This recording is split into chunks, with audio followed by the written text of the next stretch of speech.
My fellow citizens, Namaskar. In a few hours, we will be ushering in the new year of 2017. 125 crore Indians will join the rest of the world in welcoming it with new hope, new energy, and new dreams.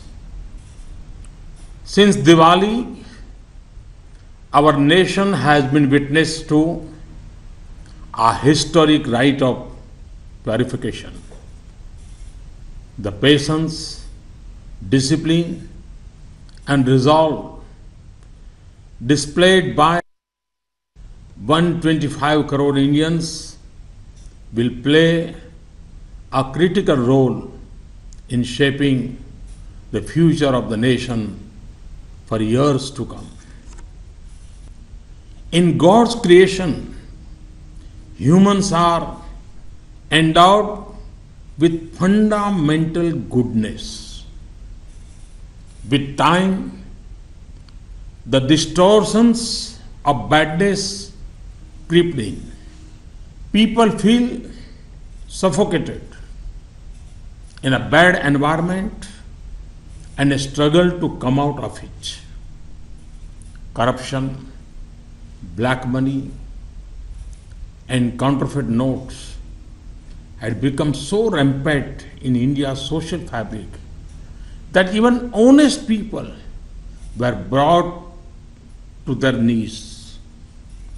People were forced by circumstances in defiance of their inherent goodness.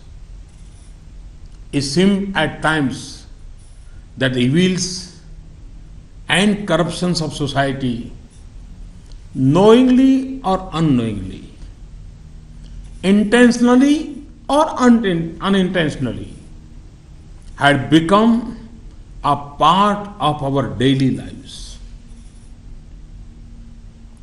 Developments post-Diwali have shown that crores of Indians were looking for an escape from this suffocation. We have, during the external aggressions of 1962, 1965, 1971 and Kargil, witnessed the intrinsic strength of our citizens, such as collective energy and patriotism is understandable in the face of external threats. However, when crores of Indians unite to fight a war against internal evils, it is unparalleled. Indians have, with firm resolve and infinite patience, faced difficulties with a smile, redefining the concept of sacrifice. We have lived these ideals. 125 crore Indians have shown in their fortitude the importance we place in truth and goodness. This has been written on the sands of time. Indians have displayed the strength of people power, utmost discipline, and the ability to discern the truth in a storm of disinformation. They have shown that resolute honesty can defeat dishonesty. They have shown how much even people trapped in poverty are willing to do to build a glorious India. The people, through persistence, sweat, and toil, had demonstrated to the world an unparalleled example of citizen sacrifice for the brighter future of nation. Usually, When people's movements have arisen, the people and the government have been at loggerheads. It is historic that both the people and the government are on the same side in this battle against evil. The government is well aware that in this period you had to queue up and face difficulty in withdrawing your own money. I received letters from many people. They have shared their pain and sorrow with me, but also emphasized their support.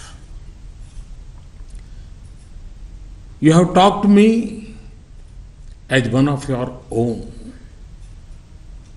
In this fight against corruption and black money, it is clear that you wish to walk shoulder to shoulder with us. For us in government, this is a blessing. My effort is to take the banking system to normalcy as fast as possible in the new year. I have asked all concerned officers in the government to focus their attention to this task. They have especially been told to proactively resolve the problems in rural and remote areas. Friends, there is no precedent globally to what India has done. Nations similar to us do not have the amount of currency that we had. Over the last 10 to 12 years, 500 and 1000 rupees currency notes were used less for legitimate transactions and more for parallel economy. The excess of cash was fueling inflation and black marketing. It was denying the poor their due. Lack of cash causes difficulty, but excess of cash is even more troublesome. Our aim is to achieve a balance. Economists agree that when cash is outside the formal economy, it is a cause of worry. When it joins the mainstream, it is an opportunity for development. I'm sure if great sons of India like Jayaprakash Narayan, Lal Bahadur Shastri, Ram Manohar Lohia, Kamaraj ji had been present today, they would have applauded the patience, discipline and resolve of our countrymen. In the past few weeks, there have been many gratifying instances. It would take weeks to list them. It is a healthy trend for any nation when the people wish to join the mainstream, abiding by the law and helping the government in serving the poor. Friends, how long will we overlook facts that stare us in the face? I wish to share some information with you, which will either make you laugh or make you angry. According to information with the government, there are only 24 lakh people in India who accept that their annual income is more than 10 lakhs rupees. Can we digest this? Look at the big bungalows and big cars around you. If we look at any big city, it would have lakhs of people with annual income of more than 10 lakh.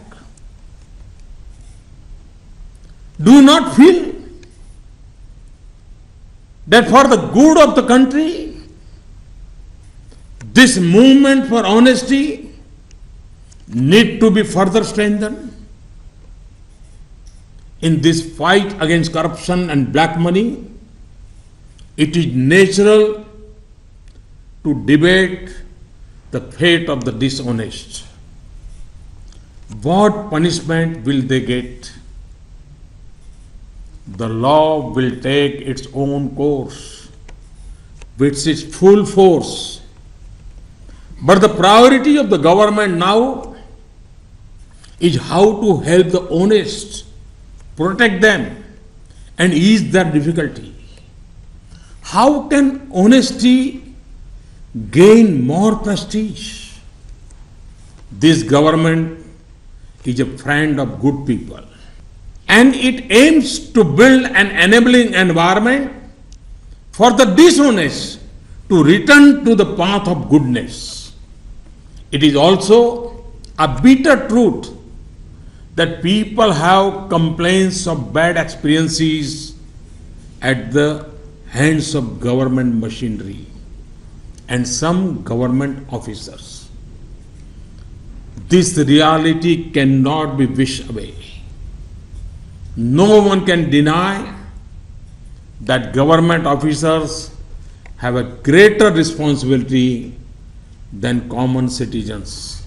Therefore, it is the responsibility of all of us in the government at central, state, and local levels to protect the common man, help the honest, and isolate the dishonest. Friends, it is accepted the world over that terrorism, Naxalism, Maoism, counterfeit currency trade, drug trade, human trafficking, all of this depend on black money. These evils have become a festering sore on society and governments. Demonetization has dealt a severe blow to these trades. Today, youth who had turned to the wrong path are returning to the mainstream in large numbers.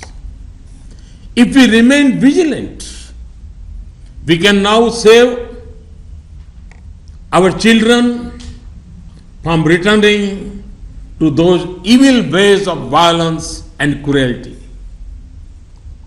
The fact that so much of the cash in circulation has been deposited in the banking system indicates the success of this mission.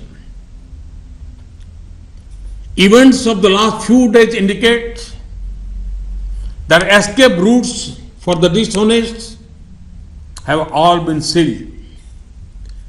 Technology has played a big role. The habitual offenders will be forced to abandon their misdeeds and join the mainstream.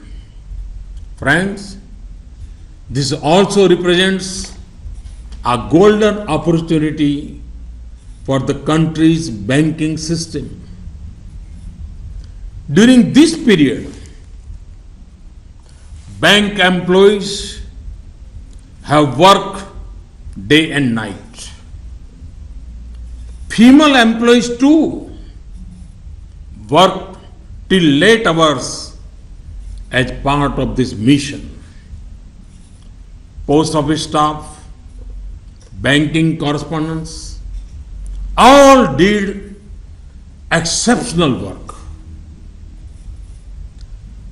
Amid this Herculean effort, some grave crimes by some officers in some banks have come to light. Some government officers have also committed serious offenses and tried to take advantage of the situation. They will not be spared. At this historic juncture, I wish to make an appeal to the banks. History is witness that the Indian banking system had never received such a large amount of money in such a short time. While respecting the autonomy of the banks, I appeal to them to move beyond their traditional priorities and keep the poor, the lower middle class, and the middle class at the focus of their activities. India is celebrating the centenary of Pandit Dindayal Upadhyay age Garib Kalyan Varsh. Banks should also not let this opportunity slip. They should take appropriate decisions in public interest promptly. When policies and programs are made with clear objectives in mind, not only are beneficiaries empowered, but both short-term and long-term benefits are achieved. Spending is carefully scrutinized and chances of good results are maximized. The more the villages, the poor, the farmers, the Dalits, the tribals, the marginalized, the oppressed, the deprived, and women are empowered and financially enabled to stand on their own feet, the stronger the country will become and the faster will be the pace of development. Friends, to further the principle of Sabka Saath, Sabka Vikas, on the eve of the new year, government is bringing some new programs for the people. Even so many years after independence, millions of poor do not have their own home. When black money increased in our economy, houses became out of reach of even the middle class. The government has taken some major decisions to ensure homes for the poor, the new middle class, and the middle class. Two new middle income categories have been created under the Pradhan Mantri Awas Yojana in urban areas. Loans of up to 9 lakh rupees taken in 2017 will receive interest subvention of 4%.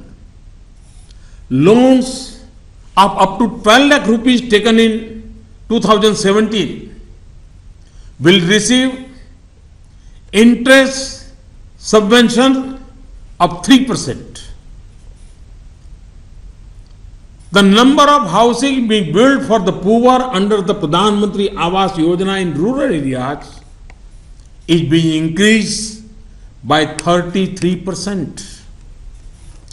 In addition to this, another scheme is being put in place for the new middle and middle class in rural areas.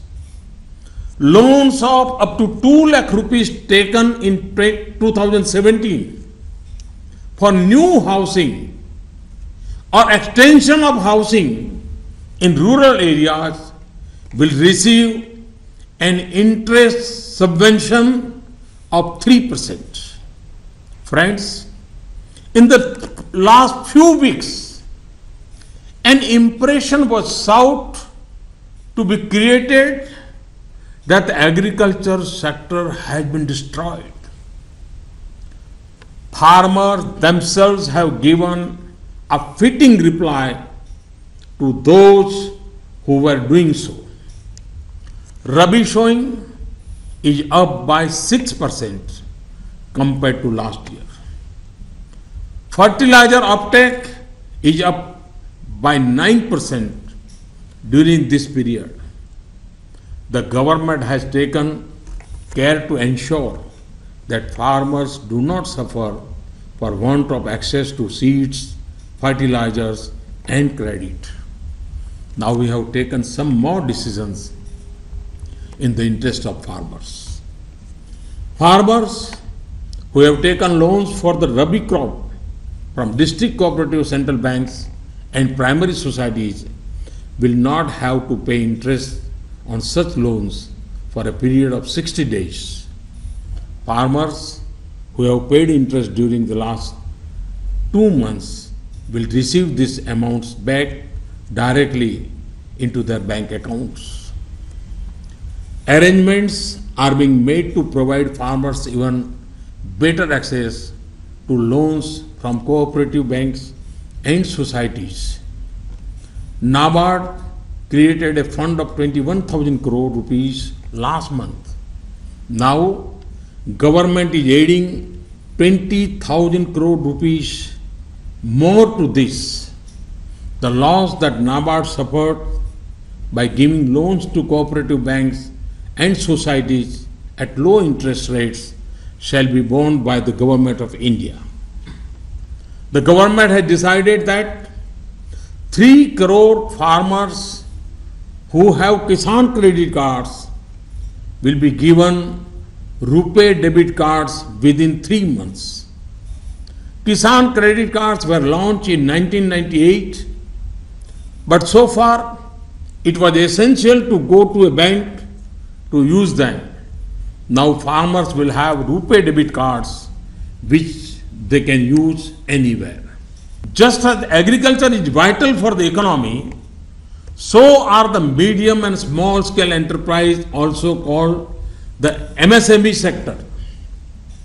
Government has taken some decisions in the interest of small and medium businesses, which will also boost employment. Government of India underwrites loans given by banks to small businesses through a trust. So far, loans were covered up to 1 crore rupees. This limit is now being enhanced to 2 crore rupees. Earlier, the scheme only covered bank loans. Hereafter, it will cover loans given by NBFCs as well. The decision will enable better access to credit for small shop owners and small enterprises. Banks and NBFCs will not levy high interest on these loans as Government of India is bearing the cost of underwriting them. Government has also asked banks to raise the credit limit for small industry from 20% of turnover to 25%. Banks have also been asked to increase working capital loans from 20% of turnover to 30% for enterprises that transact digitally. Many people connected with this sector have made cash deposits in the last few weeks. Banks have been asked to take this into account when deciding on working capital. A few days back, government announced a major tax relief for small businesses. income of businesses with turnover of up to rupees 2 crores was calculated at 8% of the turnover. Now, for such businesses, income from digital transactions will be calculated at only 6%. This will effectively reduce the tax liability by 25%. Friends, the progress of the Mudra Yojana has been very encouraging. Last year, nearly 3.5 crore people have been benefited from this. The government now aims to double this, giving priority to Dalits, tribals, backward classes and women. A new scheme is being launched for pregnant women. We are introducing a nationwide scheme for financial assistance to pregnant women. 6,000 rupees will be transferred directly to the bank accounts of pregnant women who undergo institutional delivery and vaccinate their children. This scheme will help reduce the maternal mortality rate in a big way. This will help ensure nutrition before and after delivery and improving the health of mother and child. So far, pregnant women in 53 districts were being given financial assistance of 4,000 rupees under a pilot project. We are initiating a scheme for senior citizens. Banks often reduce their deposit rates when they receive a large volume of money. This should not adversely impact senior citizens.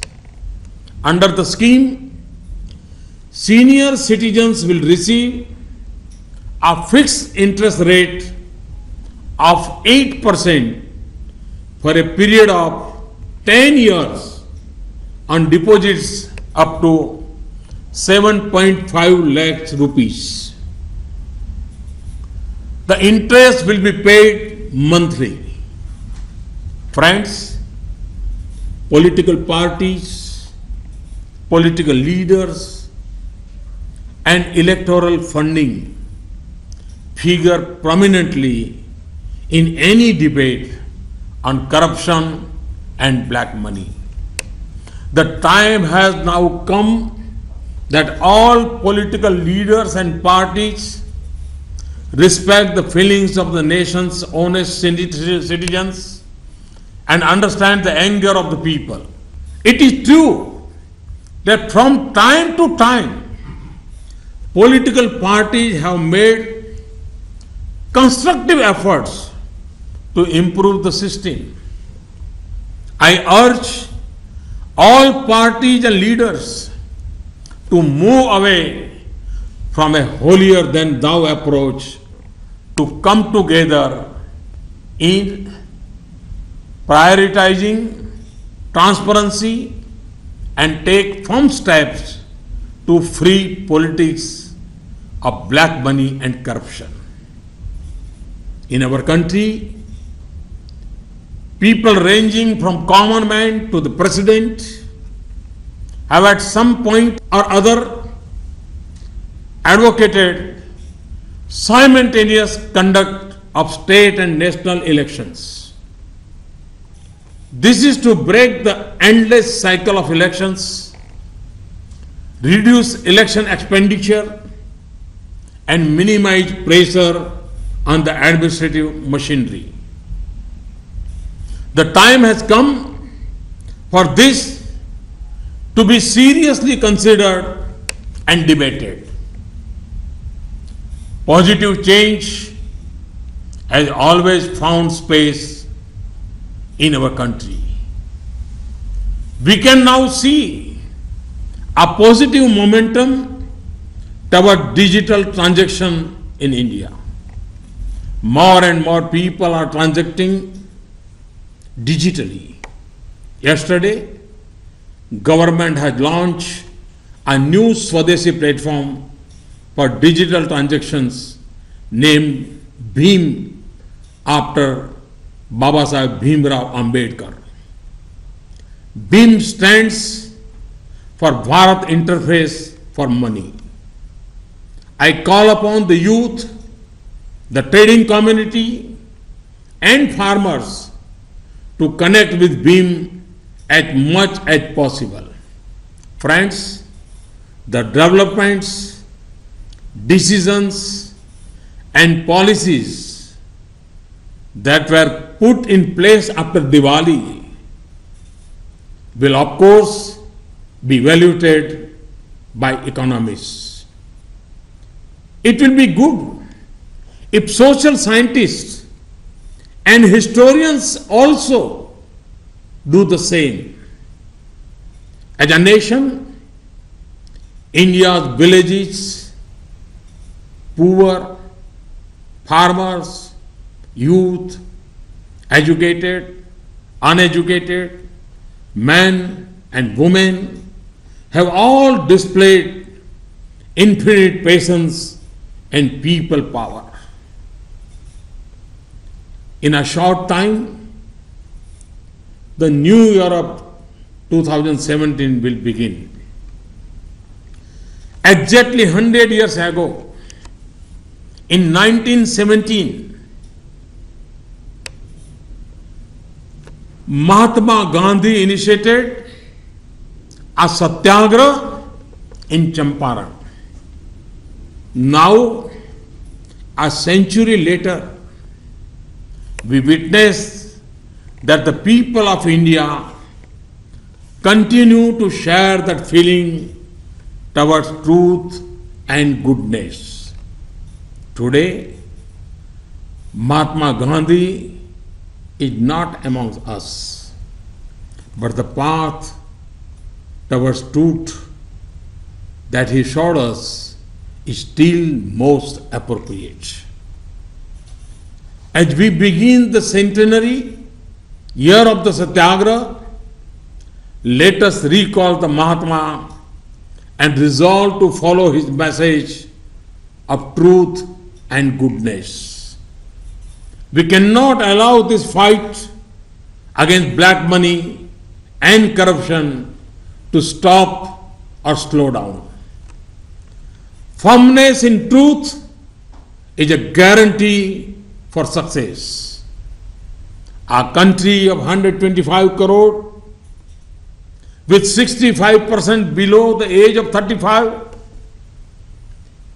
having the means, the resources and the capability, has no reason to stay behind. The new dawn of the new year comes with the resolve of new success. Let us all come together to move ahead, overcoming obstacles and constraints. Thank you. Happy New Year. Jai Hind.